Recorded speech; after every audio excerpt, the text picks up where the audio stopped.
Kanisa tunashambulia fedha, tunashambulia utajiri, tunashambulia mali badala ya kushambulia kitu ambacho kiko nyuma ya huo utajiri. Pesa sio tatizo. Yesu amefundisha habari ya uchumi kwa kiwango cha juu sana. Soma Biblia vizuri. Na ngoja nikwambie, katika vita kubwa ambayo ni hatari unapokuwa hapa duniani ni vita ya kiuchumi. Narudia tena, mahali ambapo adui yuko macho ni kwenye uchumi, kwenye pesa, kwenye mali, kwenye utajiri.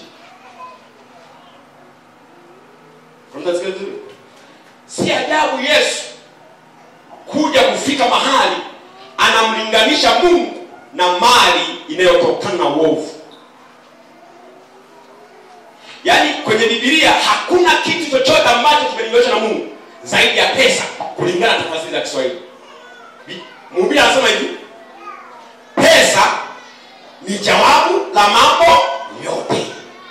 Ukitaka majawabu unapokuwa unaishi hapa duniani, unapokutana swali lolote,